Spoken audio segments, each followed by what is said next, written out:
So welcome. Thank you very much for coming to this mastermind opportunity for me today on the subject of loss. We're going to start with the NG principles and mission. So I'm going to share my screen.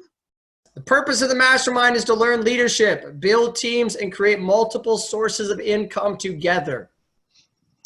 We are here to inspire and challenge each other to reach and exceed goals. Each member is committed to their own success as well as the success of every member of the group. We are committed to meeting in person or virtually for 1 hour every week. We are present. There's no multitasking or distractions during meetings. Yeah, we are collaborative and we listen without interrupting, lecturing, or judging. We celebrate each other's successes without jealousy. We are honest and participate by giving thoughtful feedback. We are open and listen to different perspectives without being defensive or offering excuses. We trust fellow members enough to share fully. We are focused, but we also think it's important to have fun during meetings. We are real and authentic. This is a no BS zone. We allow ourselves to become completely aligned with each other and the high forces, one mind, one soul, one love. Noble Goldman is a conscious, aware, and engaged global community of abundance and freedom creators. Our mission is to create 1 million millionaires who are free from the time for money paradigm. We focus on creating multiple streams of income through masterminding, team building, and the effective utilization of the internet-based platforms. The mastermind becomes an opportunity for self-mastery, where the self-transcendent shift from the me to the we to the us occurs. As the congruence and engagement increases, the world's consciousness is then raised one meaningful and inspired relationship at a time. I've chosen certain colors for very specific reasons. I don't know if you realize that color has meaning. So I chose a nice kind of mossy green because green represents growth and it represents harmony, abundance. It also represents money, healing. There's a lot of qualities to that color. And on the topic, I thought it made sense. So in case you're curious about the letters after my name, so I'm a social worker and I had to have a master's degree. So I did 7 years of university. I kind of changed shifts a few times. And the CEOLS is a certified end-of-life specialist. So I did a certification with somebody in the States for a program that was really, really good. And I'm actually part of this network of people who do work on end of life. But the topic today is loss. So I chose a very general way of talking about loss because, I don't know, I find most people when you bring up loss, automatically they think death or dying, which is definitely a part of it. But I think loss is so much more than that. So the definition, and I just pulled it off Google. I mean, I could have pulled it from anywhere, but the definition has to do with physical. So physical, most people think of death. Social, they usually, an example might be a divorce. Occupational, can be a loss of job. Emotional reactions to loss is grief. So grief has a lot that encompasses that term and that word. So anger, guilt, anxiety, sadness, despair, there's more that goes along with that. There's different types of losses. So and the losses can be profound, involving a lot. And you think about it, a lot of the losses that happen are like anchors. They're like stabilizers in our life. So examples of, hold on, I'm just going to move the pictures here. Examples would be immigration. So moving to another country, starting over. And with that loss, besides leaving the country and culture you came from, you're now going to another country. You know, weather's different, language is different. You're starting from scratch. For some people, you know, it's almost a shock. I mean, I moved from the States to Canada, but even just coming from there, it was still a shock to me when I came to Montreal. Other losses are physical losses, which can be about health and illness, disease, injury, accidents.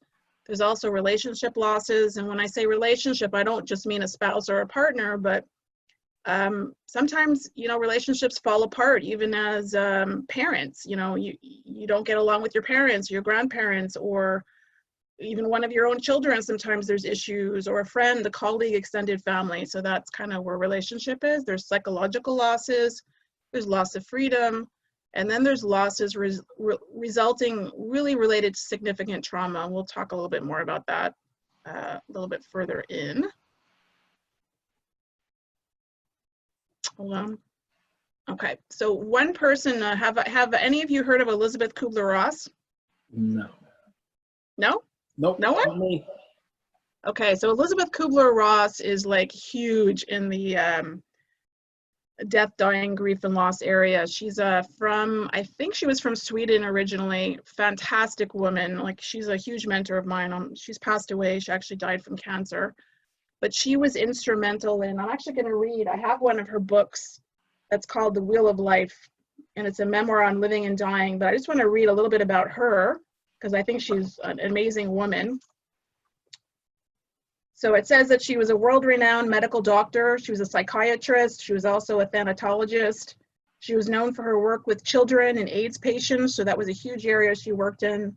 She's credited with bringing the hospice movement. So hospice is kind of like palliative care movement to the States.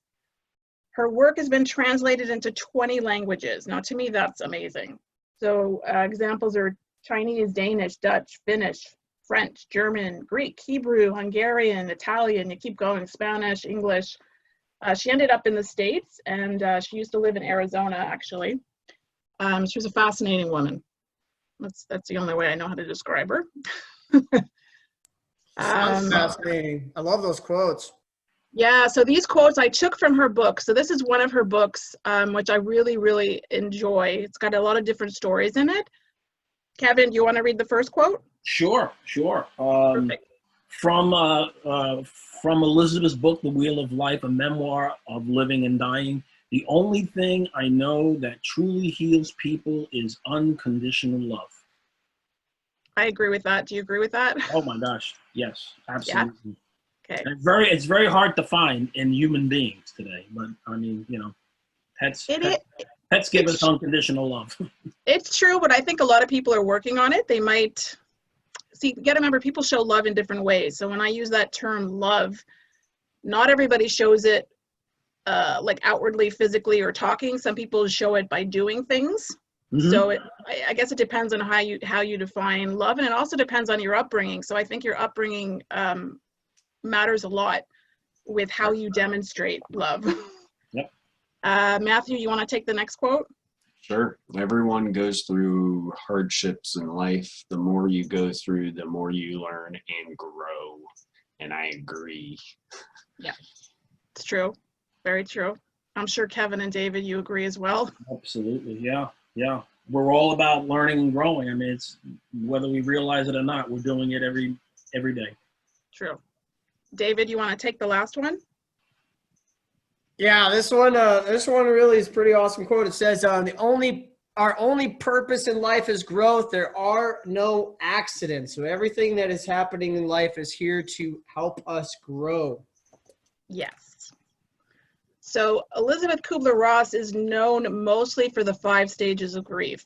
So even though I'm listing them here as they are, nobody grieves necessarily in that order. So the first one's anger, second is denial, third is bargaining, fourth is depression, and fifth is acceptance. Some people can move through these 5 stages very quickly. Others might start with one and get stuck there for a while, or they might just kind of skip over others and spend a long time in a certain stage. I think what's important to note is that none of us will ever grieve the same way.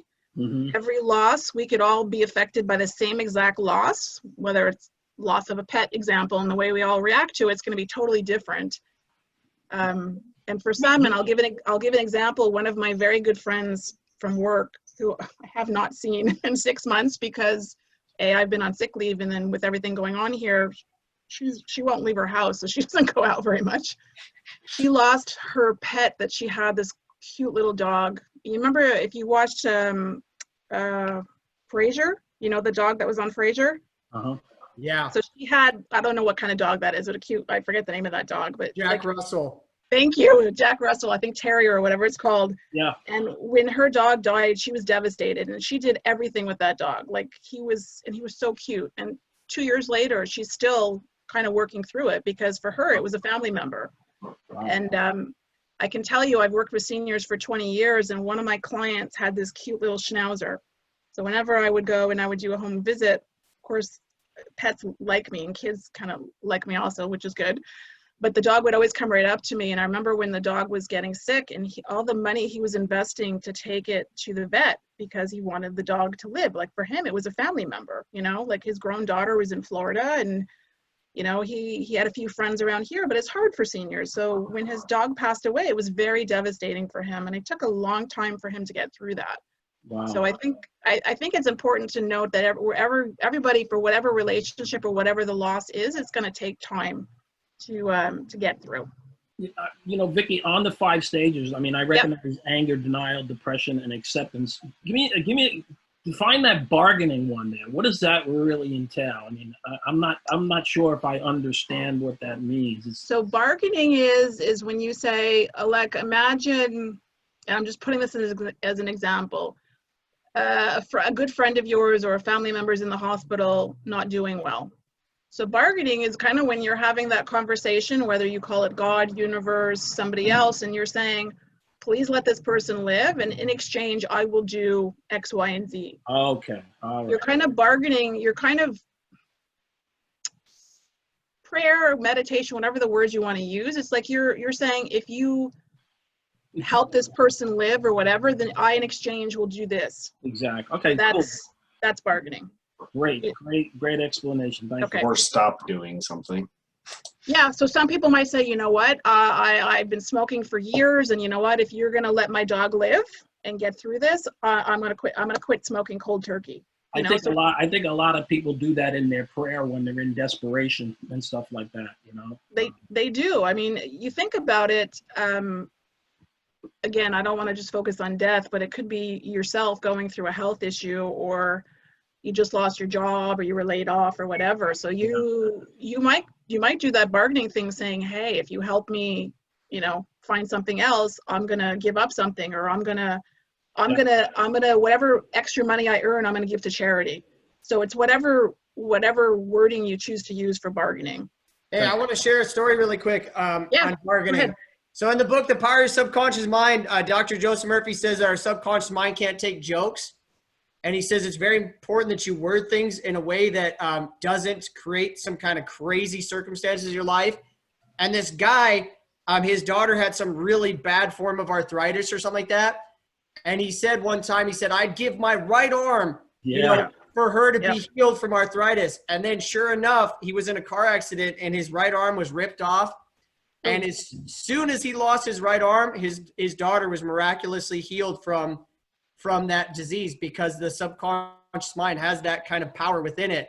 But he made a really bad bargain for that you know, that sense or the stage of grief he was at in his life, because his daughter was dealing with such a tragic illness. But go ahead. This is good stuff.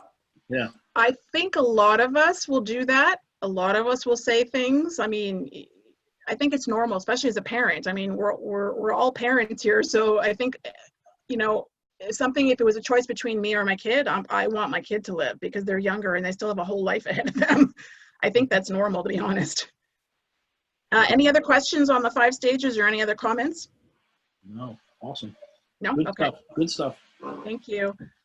So the next one is trauma. So trauma can be, again, just that word has different meanings for different people. So to me, a significant loss, you know, trauma-oriented could be being in a car accident, being in a cycling accident, a sports injury, you know, a fire or a flood. Me as example, injury resulting from clumsiness, tripping up the stairs in your own home. Some people slip on the ice. I mean, it's very bad here in Montreal. They're not great about cleaning the streets and sidewalks, so that's happened quite a bit. For others, it gets a little bit more serious when you talk about trauma. So it could be physical, sexual, psychological, emotional, experiencing abuse of some kind. And so I'm just going to briefly expand on that a bit, just to say abuse is not just physical, sexual, or there are others. So it could be financial, where somebody takes advantage of you financially. It could be verbal, and verbal abuse is somebody like putting you down and saying negative statements all the time. Psychological it's just the way they treat you. If you know the term narcissist, they're good at what they do. And I used to be married to one a long time ago. and I didn't realize it. You know, it's amazing how how many years we were together before it started to hit me, the type of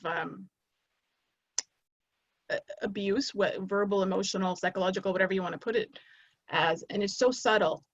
And they're I don't know that some of them I think realize what they're doing and some don't. So a lot of it has to do with how they themselves were brought up. But this can be very traumatic for somebody to go through any of those. Do you have any questions about any of that? Not me. No? Any examples? I mean, I'm sure I'm not the only one that's like, okay, so I tripped up my stairs and I tripped over a laundry basket. I hit my head twice. I was in a cycling accident, not my fault. Somebody came out of nowhere. Other people, anybody else? David or Matthew or Kevin, any kind of loss that you would consider a loss? Well, going through divorce, but that's one Yeah. loss. And then Yep. I had a cycling accident when I was a teenager, knocked myself out. Oh. Going over a hill too fast, and it jumped and came straight down. And next thing I knew, I was waking up. I was looking at the sky, so that was interesting. Took me a while to get back on the bike again. I'm sure. Yeah, I mean, for me, I mean, I was I'll try to make this a short story if I can. I was married twice. I was married once a long, long time ago, and my wife could not have any children. She had 3 miscarriages. Yeah. So we decided to adopt, and we adopted 3 children from Korea. Wow. Two of them were left on the street. The third one was a special needs child who had brain issues. But subsequently, that marriage went down the tubes, and it wasn't a very pretty thing. And during the whole process, I found out that my ex-wife was cheating on me because I worked very far away, and while I was gone, she was having this affair. And when we separated, I did my best to see the kids. When I traveled from Long Island to Pennsylvania every weekend to get my rights of visitation, and she would take them away. I never really saw them. So subsequently, she got married again, and the gentleman who she married wanted to adopt the children. It was very hard for me to do that. They were in their early teens, and I could see that they were going through some troubles and some issues as well as myself. So I had to make a very hard decision and release them so that he could adopt them. And I remember being in the court and the judge asking me, why am I doing this? And I just said to him, look, no child should have to go through this anxiety, this hatefulness. They deserve a better life. And, I decided to do that so they can move on with their life because obviously it's not working out. So that was a tremendous loss for me. And it took me many, many years to get over. And, but I did, I found another woman and I got a beautiful daughter now. I have a whole new life. I forgive her. Forgive myself and, forgive the kids who, because they were obviously being manipulated. But anyway, that's my loss. So. But Kevin, you gave them the greatest gift. Yeah, it was very hard. It was very hard. I'm sure it was. Yeah. I mean, I can't imagine. I mean, I do know what it is to go through miscarriages because I had 2 myself in between my kids, so I know what that's like. Yeah. To give up a kid, I mean, my kids are in shared custody, and I can tell you it wasn't easy for me. I went to court. It was like a 2.5-year long process, everything. But yeah, I don't talk to them. I tried, but it just didn't work out. With technology today, 2 of them are doing two of them are doing very well, and the youngest one who had the special needs, believe it or not, he's a professional drag queen. So it's kind of weird, but anyway. But anyway, that's my story. Okay, thank you for sharing, by the way. Well, thanks for listening. It was I find this fascinating, this topic. So. Okay, so this is my area. This has been my area for years, and a lot of people always thought it was strange that I would focus on this, but I just think people know when the right thing falls in their lap and the right thing that they feel is a good connection for them. So this area is grief and loss is one of my areas. Mm-hmm. So thank you. David, you want to add anything, or Matthew? Otherwise, we can keep going. It's up to you. I definitely have experienced some loss in my life, you know, I mean, and, you know, probably emotional trauma. You know, I think my mom was, you know, probably emotionally abusive when I was a kid. You know, that's something that she dealt with in her family and, you know, was transferred onto me. So, I Yeah. mean, Yeah. and my mom died of cancer in 2003. So like, and I went through a major divorce. I mean, I've been through all these things, and I totally agree with you that there's the anger, the denial, the bargaining, Yep. the depression, the acceptance. I feel like that's what our society's dealing with COVID right now. Like Yes. America, there's a lot of people that are just crazy angry right now. There's tons of denial. You know, there's bargaining. You know, there's this concept of, well, you know, if we do this, it's not going to get as bad as it is. Well, it's going to keep getting worse if we don't actually do the things we need to do. We just need to, you know, we need to get past the depression and all this and get to a state of acceptance where we can say, hey, this is here and we have to do something about it. But yeah, I totally get this stuff. It's powerful stuff for sure. So this is, I'm just going to put up some images because I think it helps. So a lot of people, when they think loss, or this is like the image they put in their head. Now this is one, but again, we've talked about the different types of losses.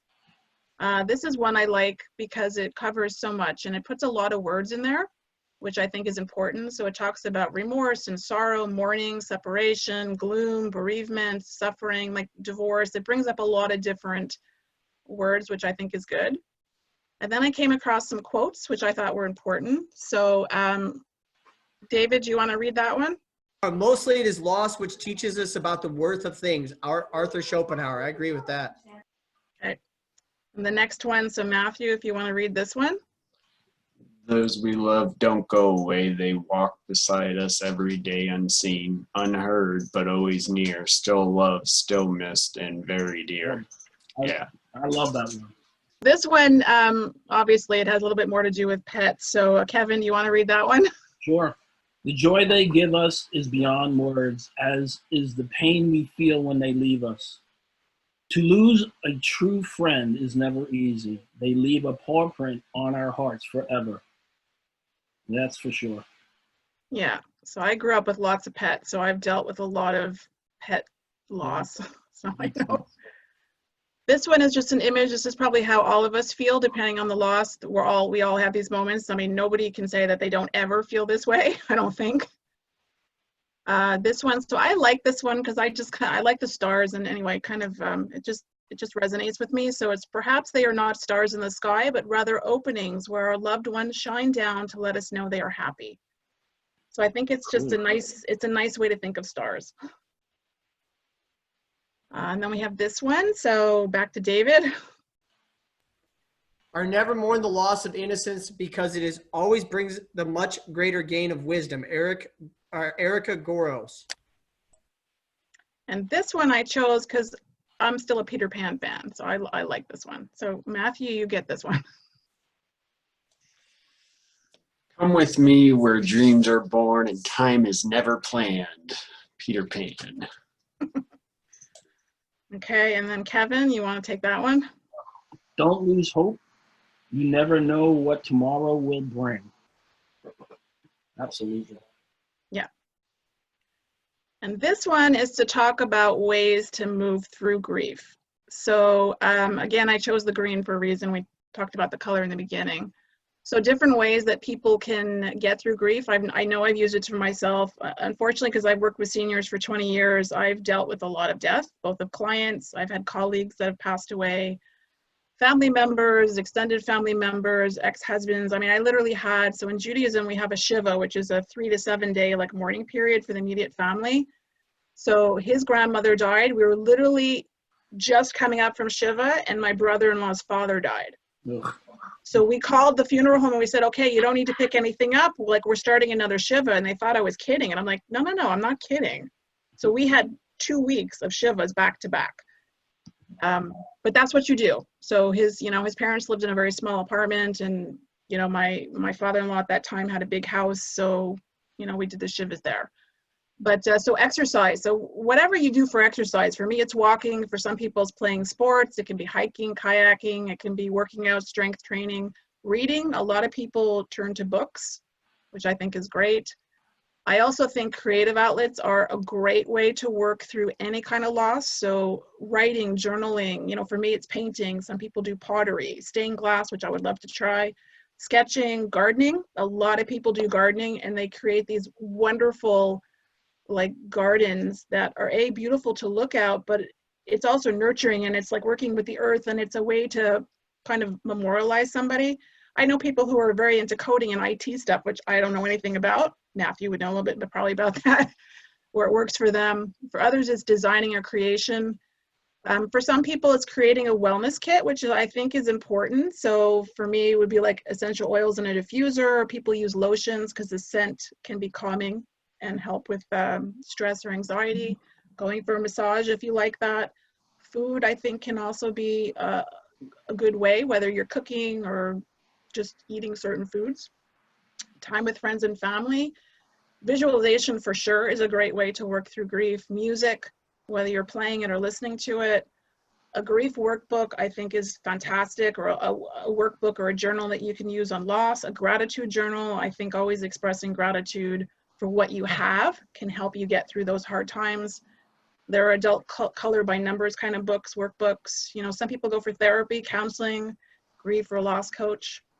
And you should find somebody, if you're going to, that like has a passion, is knowledgeable about this subject, but they also have to be approachable and caring.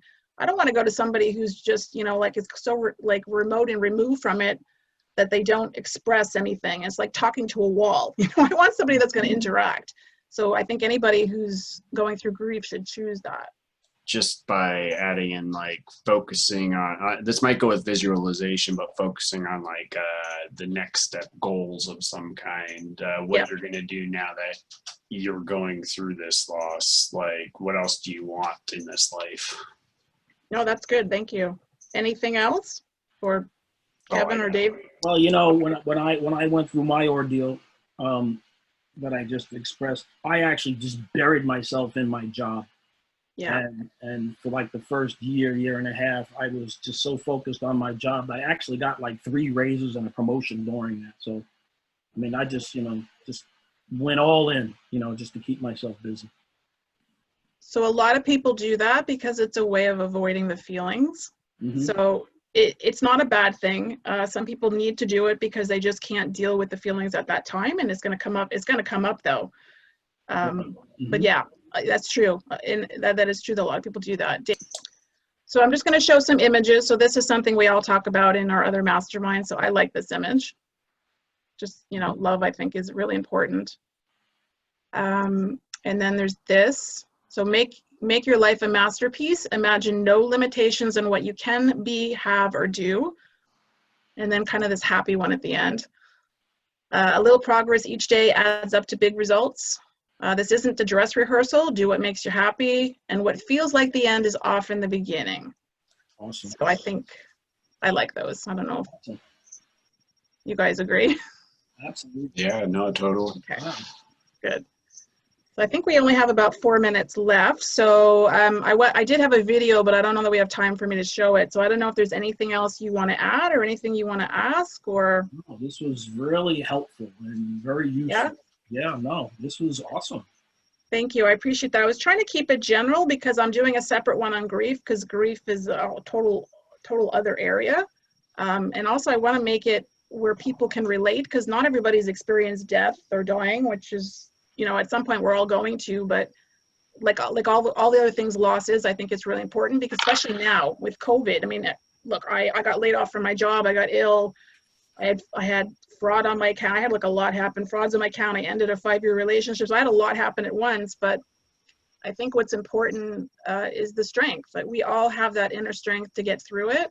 Mm-hmm. And being in groups like this, whether, you know, having that support system, like to me is super, super important. You experienced it. Now you get to share it. Exactly. Yeah, but I think sharing it is also makes it more normal for other people in a sense. It makes them feel like they're not alone. They're not the only ones. Mm-hmm. Because I think a lot of people feel like they're the only one that's gone through. It kind of lifts the burden off your Yes. heart, so to speak, you know? Yeah. Yeah. No, it's very refreshing, and you did a great job, Vicky. This is really Thank you. totally Okay, so totally not what I expected. And what did you expect? no, I'm I mean, I curious. really didn't know what to expect, but the way that you presented it, you presented something of some sort of a, a negative kind of a topic, but the way that you put it together and the way that you blended in all of the love, the happiness, and and explaining things. I mean, it's this was really very well done. So I applaud you. Thank you. So I've done group facilitation for 18 years, 20 years actually, because I did with kids as well. So I used to co-facilitate a group of 50 or 60 people a week, like in one group. So imagine having to control in some aspects, because you have to, right? You're 50, 60 people. Right. And it was a 3-hour group. So you learn quickly how to do that. And most of my groups that I did, I co-facilitated were with Holocaust survivors. So they've been through some of the worst things in I can imagine. And we always wanted them to leave the room with something happy. So for me, to me, it's important to take a subject that can be scary or kind of make you not want to talk about it and put a positive spin on it. So that's always been my thing. All Thanks. right. Well, Thanks, Vicky. thank you. you. You guys have Appreciate an you, awesome Vicky. rest of your day. Yeah, you too. All right. Thanks. Bye. All right.